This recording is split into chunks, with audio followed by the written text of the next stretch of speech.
Hi, welcome all my viewers. This is Dr. Ajay Kumar, and today I am going to share my experience in a case. आज हम बात करने जा रहे हैं एक अल्सर के बारे में, जो एक 55 साल के आदमी को, पुरुष को, उसके प्राइवेट ऑर्गन पे हुआ है। It is located in penis, on the mucous membrane that connects the prepuce and the glands.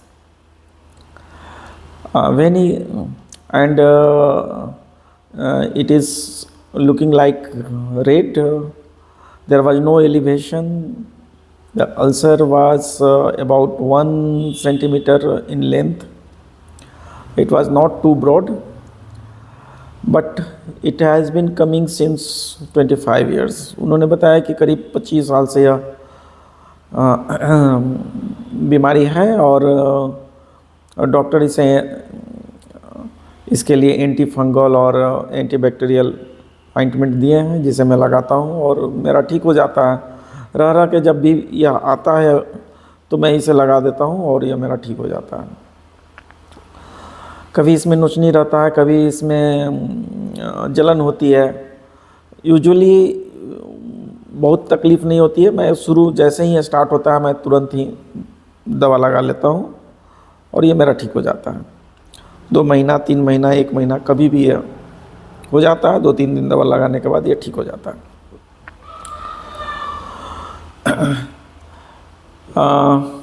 Earlier he described about it only orally, but later on he sent me a snap of that, and when I saw it, I found that it was syphilitic ulcer,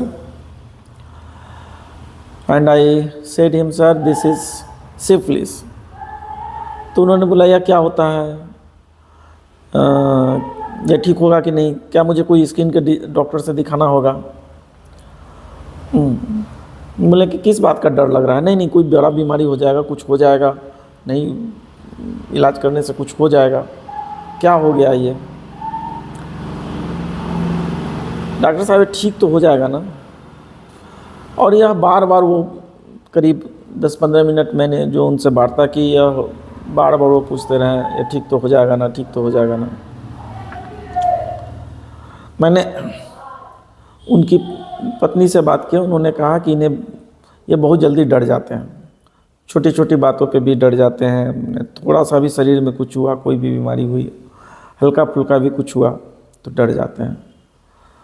किसी और को भी इनके परिवार में कुछ हो जाता है तब भी यह डर जाते हैं, और तुरंत अनन फनन में यह डॉक्टर वो डॉक्टर, यह दवा वो दवा, यह इनका माइंडसेट है और काफ़ी दिनों से है। तो I asked him, sir really you get frightened by such little things. बोला हाँ, यह है, मैं डर जाता हूँ। नहीं, किस बात का डर? तो कुछ हो जाएगा, कुछ बड़ा चीज़ हो जाएगा, कुछ बड़ी बीमारी हो जाएगी, तो बीमारी को क्यों बढ़ने देना, शुरू में ही ठीक कर देना। It's okay. Thereafter the medicine was prescribed. The person by nature was of mild, and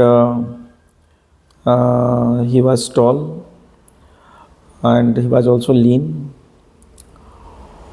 and he desires for fish a lot. Thermally he was neither too cold nor too hot. It was okay. By looks he was a bit dark, or you can say light dark, fair, not dark. It was on the Indian, by the Indian standard we can say he was fair by complexion. So this is all about the case, and I prescribed over it. You all can prescribe over it. You can think about the medicine on the basis of this. Now I am going to share what I prescribed. मैंने इस case में उन्हें phosphorus दिया और मैंने जो analysis किया उसमें सबसे प्रमुखता से यह बात थी कि उनका तुरंत डर जाना और बार बार यह पूछना कि क्या मैं ठीक हो जाऊंगा ना, क्या मैं ठीक हो जाऊंगा ना, मैं ठीक तो हो जाएगा ना, ठीक तो। और यह उसी समय नहीं हुआ, इसका कन्फर्मेशन मुझे दवा देने के बाद भी हुआ। जब उन्हें आराम मिलने लगा उसके बाद भी उन्होंने पूछते रहे ठीक हो जाएगा ना, कब तक ठीक होगा, इस तरह के। सो तो my first rubric which I took in this case was fear of disease, impending disease, क्योंकि उन्हें बीमारी का डर था, कुछ हो जाएगा, कुछ बड़ा हो जाएगा, कुछ। Frightened easily, and most important that was characteristic in this case was he want reassurance. Each and every time he wants reassurance. So reassured, desire for or reassurance wants, that is the rubric you may have found in different repertory, in different language, in different words, but the main theme is that the patient want reassurance and he is reassured easily. So this by this the patient was given phosphorus, and the nature of phosphorus, we all know that the phosphorus is very sympathetic and he takes concern of others also, and he gets frightened very easily because the phosphorus structure is not well developed structure. You go in the repertory, you will find many fears in phosphorus. Fear about disease, fear of being overrun, fear in the dark, fear alone when, fear of thinking when alone. So there are so many rubrics in phosphorus of fear, and the person and the person wants that there should be someone with him because he has a strong fear of death. So if the disease is increased, the person may die. So that's why he wants company all the time, and particularly during the fright, he always wants someone be around. So this was the case of phosphorus, and by constitutional structure, he was also phosphorus, patle, duble, lamba. This is what phosphorus is constitutionally. So, and phosphorus desires spicy things. मैंने नहीं देखा कि fish है कि नहीं है, phosphorus Dzire करता है कि नहीं है, लेकिन होगा शायद फास्फोरस में होगा, आप लोग देख लें। तो इस आधार पर फास्फोरस का चयन किया गया और फास्फोरस दी गई। अगले दिन से ही उन्हें आराम मिलने लगा। मैंने उन्हें हिदायत दे दी थी कि दूसरी कोई दवा नहीं खानी है, ऑइंटमेंट तो लगाना ही नहीं है।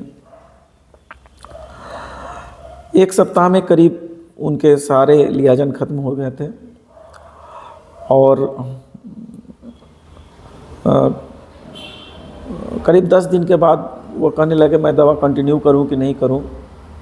मैंने उन्हें दवा रोक देने के लिए कहा और the case was ended up with sulphur.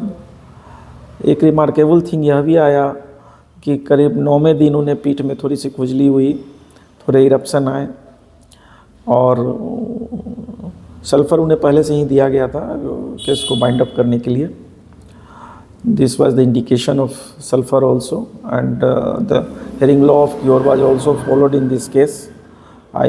It was witnessed here that there was a suppression of eruption and how the syphilis when syphilis was over, Sura came up and antisoric medicine was prescribed. The king of antisora was given and the case was closed up thereafter. He is completely free from that problem. So phosphorus is one medicine you can think of in such cases. Phosphorus is a very big medicine. It is a polycrest medicine, and phosphorus, if you go by the nature of the phosphorus, phosphorus is very live, very sanguine temperament, and he is very talkative, communicative, and he will show up everything. And this is trimiasmatic medicine. It has various sets of psora, psychosis, and syphilis, and this in this case, miasmatically it was pseudosyphilitic case, and I have found in phosphorus a strong characteristic of fear, और सभी में, लगभग सभी में ये मिलता है। बुखार में भी जब फास्फोरस के बुखार काफ़ी तेज होते हैं तो उस समय उसे मरने का डर होने लगता है और हमेशा किसी न किसी को पास रखना चाहता है। फास्फोरस में इम्पोर्टेंसी का फियर, फास्फोरस में सभी आउटसाइड जो भी इन्वायरमेंट में आपको मिलेंगे, जैसे लाइट से, थंडर से, इलेक्ट्रिसिटी से, इन सभी से वो सेंसिटिव होता है। He is highly sensitive person, और इसीलिए विथल कॉस ने उसे वन वर्ड में अगर समराइज किया है तो उन्होंने कहा है diffusion. Diffusion means it is a spread, it doesn't have any defence system, very weak defence, and it dissolves, it diffuse, मतलब सभी में घुल जाता है। जैसे आप हवा में कोई गंध रखेंगे, कोई कमरे में अगर कोई सेंट को रखेंगे तो कैसे पूरे कमरे में फैल जाता है, यानी वो उसका अपना एक कोई कवरिंग नहीं है, एक डिफेंस मैकेनिज्म नहीं है, इस तरह से वो पूरे में घुल जाता है। उसी तरह फास्फोरस है, थोड़ा सा भी एक्सटर्नल इन्वायरमेंट में कुछ भी अगर चेंजेज हुआ, चाहे उसकी इंटरनल इन्वायरमेंट में, एक्सटर्नल इन्वायरमेंट में कुछ भी थोड़ा सा चेंजेज हुआ तो फास्फोरस तुरंत में डर जाता है, और ऐसे डर में वो हमेशा चाहता है कि कोई उसके साथ रहे, कोई उसे एश्योर करते रहे वो ठीक हो जाएगा। तो फास्फोरस को उससे संबल मिलता है, उससे बल मिलता है। सो फास्फोरस का स्ट्रक्चर काफ़ी डेवलप्ड स्ट्रक्चर नहीं है, और शायद इसीलिए राजन शंकरन ने उन्होंने अपने जो डिस्क्रिप्शन किया है फास्फोरस का, उसमें थर्ड रो में उसे रखा है। और थर्ड रो का जो स्ट्रक्चर है उसमें सभी में किसी में ऑर्गेनिज्म वेल डेवलप्ड नहीं होता है, तो फास्फोरस को उन्होंने रखा है कि स्ट्रक्चर जिसमें ईगो का डेवलपमेंट उतना नहीं हुआ है। पर्सन आइडेंटिटी कॉन्शसनेस है, लव का कॉन्शसनेस है, लव एंड सिंपैथी बहुत चाहता है। वो चाहता है कि उसका ईगो सेटिस्फाइड रहे और दूसरे को ईगो को भी सेटिस्फाइड करता है, तो वो किसी से हर्ट नहीं करता, वो सबसे मिलजुल के रहना चाहता है, और बाहर के लोगों से खासकर उसकी काफ़ी अच्छी बनती है। तो फास्फोरस एक बड़ी मेडिसिन है और इस पे चर्चा करना थोड़े समय के में संभव नहीं है। मैं एक इसका फियर से रिलेटेड एक और केस बताता हूँ। एक छोटा सा केस है जिसमें एक रिटायर्ड ऑफिशियल जो हैं वो मुझे कांटेक्ट करते हैं और कहते हैं कि उन्हें प्रोस्टेट है और उन्हें पेशाब की प्रॉब्लम होती है, बार बार उन्हें पेशाब जाना पड़ता है, उनका पेशाब कंट्रोल में नहीं होता है, और इसके कारण डॉक्टर ने उन्हें एस्टेरॉयड दे रखा है। एस्टेरॉयड से उन्हें कोई प्रॉब्लम नहीं है, वो ठीक, एस्टेरॉयड से उनका ये सब कंट्रोल रहता है, पेशाब उसाब का जो अर्ज है और फ्रीक्वेंसी है वो सब कंट्रोल रहता है। लेकिन इधर उन्हें प्रॉब्लम क्या हो गई है कि इससे उनका इजैकुलेशन रुक गया। लेकिन इस उम्र में इससे इजैकुलेशन होने से क्या आपको दिक्कत है? अगर रुक जाता है, क्या बात बोल रहे हैं डॉक्टर साहब, अभी तो जवान है, जवानी में ये रुक जाएगा तो इजैकुलेशन तो होना चाहिए, सेक्स होना चाहिए, ये रुक जाएगा तो फिर तो दिक्कत ही, मुझे तो लगता है कि मैं नपुंसक हो जाऊंगा। So this was the fear of impotency, and इस उम्र में ये इम्पोर्टेंसी उन्हें शो करता है कि how much phosphorus has amativeness, phosphorus has a strong sexual passion and उसमें अमेटिवनेस है, उसमें लासिवियसनेस है, और इसीलिए फास्फोरस जब सिफिलिटिक टेंडेंसी में जाता है तो वो नेकेड भी हो जाता है और एक्सपोजेस इस ऑर्गन्स करने लगता है वो। तो वैसे केसेस में भी फास्फोरस दिया जाता है और फास्फोरस से सफलतापूर्वक इलाज होता है। समय का अभाव है, समय कम है और वीडियो को मैं बहुत लंबा नहीं करना चाहता हूँ, तो मैंने फास्फोरस के थोड़े बहुत सेट्स देने का कोशिश किया है और मैं समझता हूँ कि आपको यह इन दो केसों के माध्यम से फास्फोरस के कुछ सेट समझ में आए होंगे। तो वीडियो अगर अच्छा लगे तो आप इसे लाइक करें, शेयर करें, सब्सक्राइब करें and do comment because that will encourage me to